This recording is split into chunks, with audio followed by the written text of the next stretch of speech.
Hi, everyone. My name is Riley Tagatz. I am a research assistant with the Vision Center, and I'm here with Olivia Lashley. She's an undergraduate student at IUPUI, majoring in health services management. This coming May 2024, she'll be finishing up her senior year and wants to pursue a career in long-term care and senior living. She has a passion and desire in helping others in any way that she can. Growing up, she had the privilege to learn, support, and be loved by a grandpa and nana who had previously stayed in nursing home facilities in both short and long-term stays, and her personal experiences have helped her to grow into the individual she is today, along with her studies at Fairbanks School of Public Health, with providing the core knowledge that she needs to become a healthcare professional in the long-term care senior living community. A little bit about the Vision Center. Vision Center aims to inspire passionate students in the field of aging services to meet leadership needs of the country with quality higher education programs and partnerships for rewarding, impactful careers. So for starters, Olivia, how did you, I know you say, you had your grandparents. Is that really what sparked the interest in senior living for you? Yeah, I would definitely say that's kind of what sparked it. I mean, I would go and visit with my Nana at her nursing home and just like visiting with the residents and her, and then watching the staff do their jobs and everything. I mean, it was like a calling, I would say. And then I like vaguely worked, well, I guess not vaguely, it'd be like 2, 3 years. I worked at Aldi, and I just enjoyed seeing the elderly people who came in and just like everyone who came in, and I would always be like, oh, are you having a good day? And can I help you with anything? And so, I mean, it kind of just came to me, and yeah, I know that's my calling. So that's where it all started. Yeah, that's great. I feel like that is a unique perspective, but I think that's, for some of the people who work in senior living, I think a lot of it starts with, grandparents or just realizing that you kind of have that connection to the older population. So do you Yeah. have any experience in senior living so far? Yeah, so I'm currently the Life Enrichment Intern at Hoosier Village. And this will be, I guess, in April will be like my fourth month being there. And so that's kind of how like my actual, like, I guess, on paper experience got started. It was in January. So I just basically help them with activities and just visit with them, learn from my supervisor, who is the activities director there, and as well as the rest of the staff members. I've learned so much being there.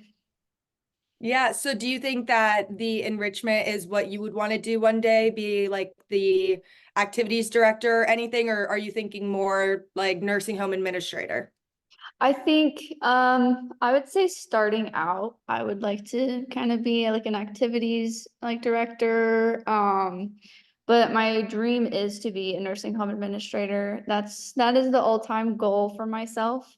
But I did recently just get a job offer from Hoosier Village, so I will get to be staying with them for a little while longer. So Gotcha. What is that job offer? What's your new position look like?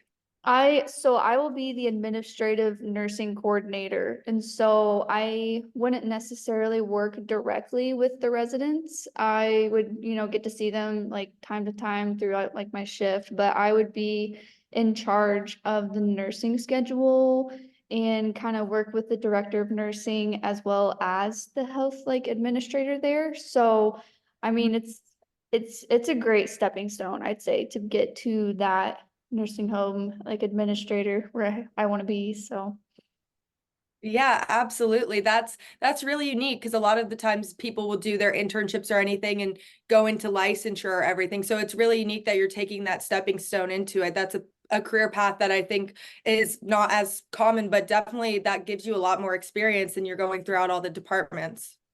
oh yeah, I would agree, because I mean just from like talking with other staff members there, especially the HR, I mean it's better to start from the bottom and then work your way up, and you just get to see how every level works and why everything needs to be included to make the whole organization company just thrive and continue. Because I mean you need activities for the residents, and then you need to have a good dining. You need to have, I mean, it's all of it. I mean, it all comes into play. So Yeah, no, I completely agree with that. I think one of the most beneficial things that I learned from my internships is, going throughout all the departments, seeing how it works, seeing how they're autonomous with each other and how everything kind of interacts together. So I agree with you. I think that that's a really beneficial way to go about things is kind of, take a bird's eye view of the whole community versus just one specific area. Yes, exactly. I mean, I mean, for an organization, everyone's a team. I mean, there's no I in team. So, I mean, all of us work together, to help, the reason why we're there is to help those residents, have a better life and go on to their next stage. And so, yeah, you're totally right. Yeah. So is there any, resident experience or anything that's been really unique that sticks out to you that you would want people to know about? I think, just being personable with them, they also want to have as much fun as you do. And so, I mean, when they're in their activities, participate with them, ask them about like their past, get to know them because I've developed many relationships with some of the residents there. And I mean, I'll have some of them ask me, "Oh, how'd your weekend go?" Or, how are your cats doing? And, it's I talk about my cats a lot with some of them. So, I mean, I can tell that, I mean, they enjoy me being there. And sometimes, they don't have, grandchildren or, children close by to come and visit them. So you are, you're almost kind of like their world in a sense, Yeah. they like having that company to talk with, even, just going out and about. If you're worked at a retail store, I mean, they always ask you like, "Oh, how are you doing? Like, what do you do?" And I mean, it's kind of part of the job. I'd say you got to be able to be personable with them. No, So, I completely agree with you. I think that the personable aspect of things is definitely something that you need to have if you want to work in senior living. And yeah. there's definitely something to be said about intergenerational contact, Sometimes it can be even, kids coming into the community or teenagers. Like there's really something to be said for that being beneficial to both parties, I think. Yeah, exactly. I mean, they want to meet everyone as, as many people as they can. Like they love to talk with the nurses and, they'll tease other people there, even like like all the residents will tease each other. And, I get a lot of teasing. I mean, because I'm Mm. short, petite, and bubbly, and then they always sometimes make fun of me, but that's okay. Like I let them have their fun because it makes me happy too. So Yeah, absolutely. It's definitely par for the course. yes. Um, what would you say is something that you would want somebody who has no idea about senior living to know? I would say that, it's that's a very it's a very tough, broad question. It's a very ambiguous question, I Yes. know.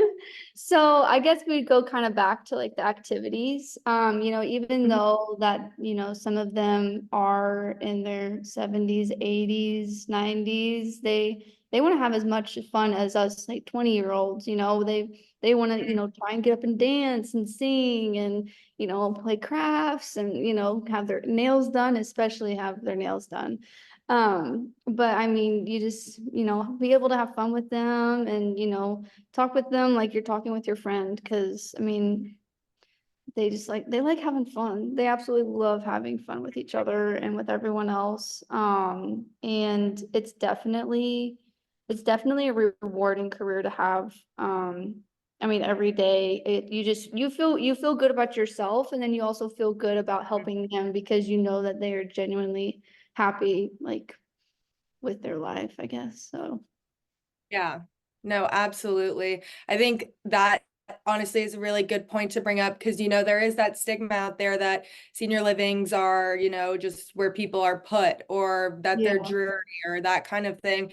When in reality, I mean, I think that a lot of residents who maybe move in there with not the best mindset at first, they end up moving in and they're like, this is great. I'm so glad I downsized. There's so much to do here. It's a new group of friends, as you age, even like leaving college and stuff, it's hard to make a new group of friends when you're going into, your career or anything. And it's the same thing when you're older. So I think that, highlighting that there are amazing social aspects for, 65 to 90, like Yeah. it really is just such a wide array of, people and such like really unique opportunities to have. I think that's something that, people need to know more about.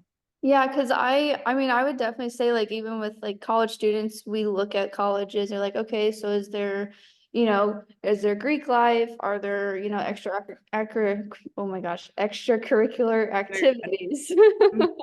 That one's a struggle for me. But I mean, stuff like that, be able to live in a dorm on campus. I mean, that's everything that we look for when we're finding a college. So that goes exactly for, someone trying to look for like a senior living option or, skilled nursing. I mean, there's so many different, levels of facilities that they offer. So, I mean, it's good to have all those amenities, especially like having like, a wellness center, being able to lift, maybe go on the treadmill, stuff like that. I mean, it's very essential to have because that's just, it's those like key like aspects of life where you have to have some meaning. So like you need your physical, you need your mental, you need your spiritual, you need all of that to just, be human. So it's Yeah, essential to have. no, I agree with you. I've noticed some of these communities have better workout classes than my own gym does. I'm like, I hey, know. they're over here doing bar. I'm like, oh my gosh, I need to move in here and do this because some of I them, know. they're in better shape than I am, I swear. I know. And some of them are going on, there's a pool and they do laps and I'm just like, Mhm. I can hardly do a lot of laps now. It's just Yeah, no, it's really unique to see even residents. I did a field experience and my one resident every morning up at 8 o'clock to do 3 miles around the building. I'm like, that's dedication. Like in the snow, in the rain, he was always out there. I'm like, oh my goodness, I don't know how you are doing this, That's but it's very interesting to see because everyone, you think that the young people are the super active and everything. It's like, no, the older generation is still very active. very, very active, so active. Because because that Hoosier Village, the community is huge. It's absolutely huge. Mhm. And so there's, the independent living, assisted living, you got memory care, skilled nursing. I mean, all of those assisted living and independent livers, I'll see them out on the sidewalks and they're just walking their dogs or riding their bike or they'll be gardening and I'm just like, man, like you want to stay active and also like hearing some of their testimonials, that's one of the key reasons why they did choose Hoosier Village so that they could still, continue their active lives that, they always have. So, I mean, it's good that there's those types of amenities for them. Yeah, absolutely. I totally agree with you. What would you say so far has been a challenge or setback that you've seen in your field experience, whether it's with the senior living industry or so far in your career? Is there anything that you could speak to about that? I would say that, I guess the cost of living there, that can be, a little crucial for those like being there and staying there. But so far, I don't, I'm not sure about many setbacks. Mhm. there's plenty of misconceptions of senior living and like long-term care. And so I guess I would just say that, there's a difference between, assisted living and nursing homes. So I guess having that knowledge of which is which, because either way, it's a rewarding job and you're helping others. And that's why I do what I want to do. And so I guess just not listening to the other bias that are around with that, just kind of, stepping back, be like, oh, okay, like it's a lot more in depth than I had thought. And that's all I would think of for a setback and misconceptions. I think that you bring up a really good point though, because something that I've noticed too is how people are just so honestly misinformed about the continuum of care. I mean, we see it on social media. People will go on, their tirade about how their family member was, treated poorly or they didn't take out the garbage and, they didn't check in on them when they live in independent living. And then, all the comment warriors, they're like, oh, that's horrible. You should sue. well, maybe you should get a better grip on where your family member is before you start Yeah, taking those drastic steps. So I think you bring exactly. up an amazing point about people need to understand what the difference is between independent living and skilled nursing, because it really seems like people think that those words are just interchangeable these days.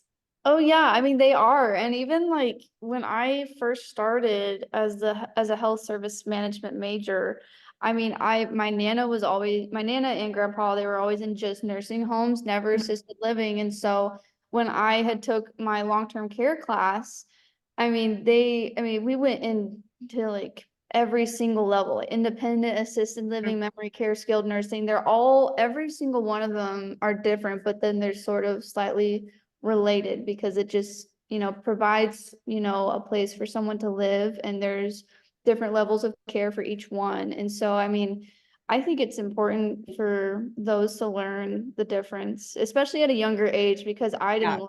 I didn't learn that until I was 21. I mean, well, 2021. So, I mean, I would have liked to know the difference for sure, because it definitely gives you a different perspective on it. Because, going into a nursing home, you're like, oh man, it's gonna smell like pee. Like I don't want to Yeah. smell that. But every single facility around, especially in Indianapolis that I've known, they all are different with that. Sometimes, yeah, you're gonna smell some smells that are, gonna make you want to make faces. But I mean, other than that, I mean, just having, a good facility that cleans and maintains, I mean, it's good to know the difference of all of that, because I definitely didn't until now. Yeah, no, I think you bring up a good point, because I think that's a lot of the misconception too, is that they're gross and they smell. When in reality, sometimes your house might smell. I mean, it's no different. Yeah. That's where they live. And I think especially more than ever these days, environmental departments are going out of their way, because they know that that is the one thing, like that's the first impression somebody has, is like, oh, is it going to smell? So if anything, I don't even think that that's particularly an issue anymore. I mean, obviously there's going to be some things like Yeah. people live there, or they're recovering there. I mean, no place is perfect. It's like a hospital sometimes smells too, So Oh, yeah. I think that that's a great point. It's nothing's perfect. Nothing is No. perfect. No, nothing's perfect. I mean, and I think that's, a bit of an issue nowadays, is everyone wants to kind of, be perfect, put together, but Mhm. realistically, we're all humans. We're all, life is gonna be doing life. So, I mean, with those residents, they live there, they stay there, they don't really leave. So just, have that perspective of, they're human too. So, Yeah. No, I completely agree with you. What would you say that your schooling has helped at all with your field experience? Yeah, I would say that it gave me more of the core knowledge to have, Hmm. especially with taking that long-term care course. Yeah.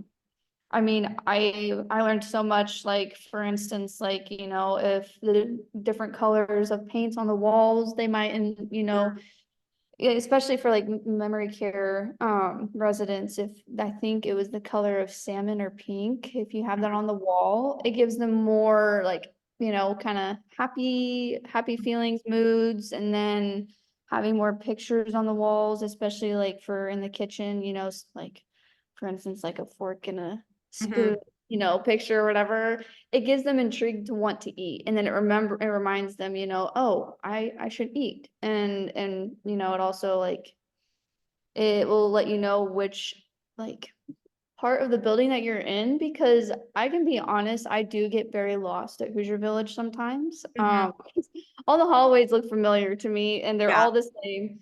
And so, I mean, it even helps staff members to not get lost. And so I think definitely learning all of that core knowledge was able for me to like continue on with my internship, and then my future career after graduation, to like know why everything is just there to Hmm. like work, I guess.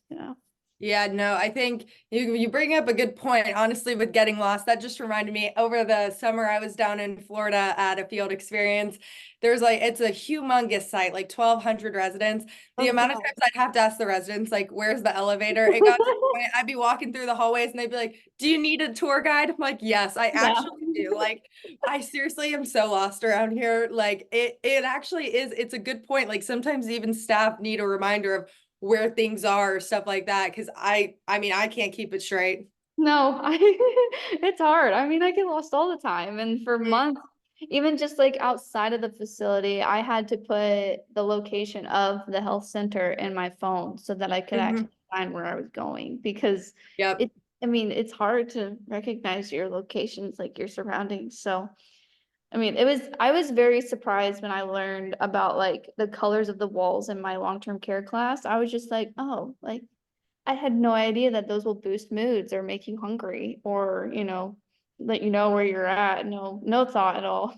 No, yeah, that I'm trying to think. I think I did like at one of my communities I was at, they do it's called Heartfelt Connections, which is like memory care training, and I believe that that's where I learned that. But I was surprised by that too, or like the importance of shadow boxes by the doors for memory care, like and how there's different things, and I mean I thought that that was really interesting too, because normally you just think, oh, like obviously everyone's like, oh, bright colors make you happier, but the fact that there is science behind it is it's really interesting. And it's weird that people don't know that. I mean, I'm sure there's people who work in senior living that have no idea and learn it every day. Oh yeah, I agree. I mean, I think like those long-term care classes or, other courses related to that, I mean, I feel like everyone should learn them at some point, like have it be like a general ed course for you to take. I mean, you learn all that stuff because I mean, eventually, either, your grandparents, your parents, whoever in your family, someone is eventually going to end up in a place like that. So I think learning at a younger age kind of builds you up for that and to like let you know, like, oh, that's why they do that and that's why they do this. And so I agree with you. Yeah, no, you bring up a good point. I think even a general education gerontology class or an elective or anything would be really interesting. And honestly, that would be another way to get people more interested in senior living and into the program. Because I Yeah. think that's one of the biggest things is just getting people somewhere. But if you take a class or a course and you're like, oh wait, this is kind of interesting. I mean, I have known basically my whole life I wanted to do senior living because I have a family member in the field. But even Yeah. I took a gerontology 100 class my senior year, and I learned more than I had like the last 2 years. So it really Yeah. is, it's like if I wasn't interested in senior living, that would have piqued my interest because it's like, wait, this is actually a really unique story and that kind of thing. So I think you bring up a really good point that, even just a general education or even as an elective that, your advisor's like, hey, you could take this, it's interesting. Think that would be a really unique way to get students somewhat interested in senior living as a career. I agree, yes. And especially like how like I kind of learn from my professors who like teach me. And so having that course on top of my professor who he is a nursing home administrator at, Miller's Health here on the east side of Indy. And Mhm. so getting to hear about like his personal experiences at work and then coming to learn like about book knowledge. I mean it I would say it definitely gave me the push to like want to continue to pursue a career in long-term care because originally I would say that I just wanted to be in some type of healthcare environment. Mhm. But I think having those it's like exactly like what you said, having those classes is I mean, it can push someone to pursue a career that they could, absolutely enjoy for the rest of their lives. So, Yeah, I think that that's a great point too, because I feel like that's how a lot of people, if they are not familiar with senior living, that's kind of how they end up in that career path is, well, I want to work in healthcare, but I don't want to be hands-on. I don't want to be a nurse. I don't want to be, yeah. that kind of thing. So they go into, health services management or healthcare administration, and they're like, oh, wait, I could do senior living. Like I didn't even think about the path that is, Oh or yeah. even the hospital side or, skilled, that kind of thing. But I think you bring up a really good point with a professor who has that experience in running a community. We have a professor here at Western Kentucky. She's our long-term care teacher. And uniquely enough, she actually was the administrator at the place that I did my internship a few years ago. Oh, And nice. it's really unique to be able to compare experiences. And it almost makes, it makes you think like she actually knows what she's talking about. She did it Yes. for years, versus sometimes professors tell you things and you're like, well, I don't really buy it. So Yeah. it's really unique to have a professor who did that as a career, and it makes the advice more meaningful, honestly. I agree. I agree with you completely because there's been many professors that I've had where, they're either like finishing their PhD or writing their own book, Mhm. or, they had worked in this career like 10 years before they became a professor. It kind of just, I don't know, it gives you a little more perspective of what you're learning about, because then you get to actually have that real world context be brought No, in. absolutely. I totally agree with you. I think that that is a really good point that you bring up. Um, so I just want to say thank you so much for your time. This has been such an interesting conversation. I really learned a lot from your perspective. Yes, yeah, thank you. I've enjoyed talking with you, and because I love talking about long-term care and senior Mhm. living, so get to nerd out a little bit, but Yeah. yeah. Well, thank you so much. Again, I am Riley Tagatz, Vision Center intern, and this is Olivia Lashley. Thank you for listening.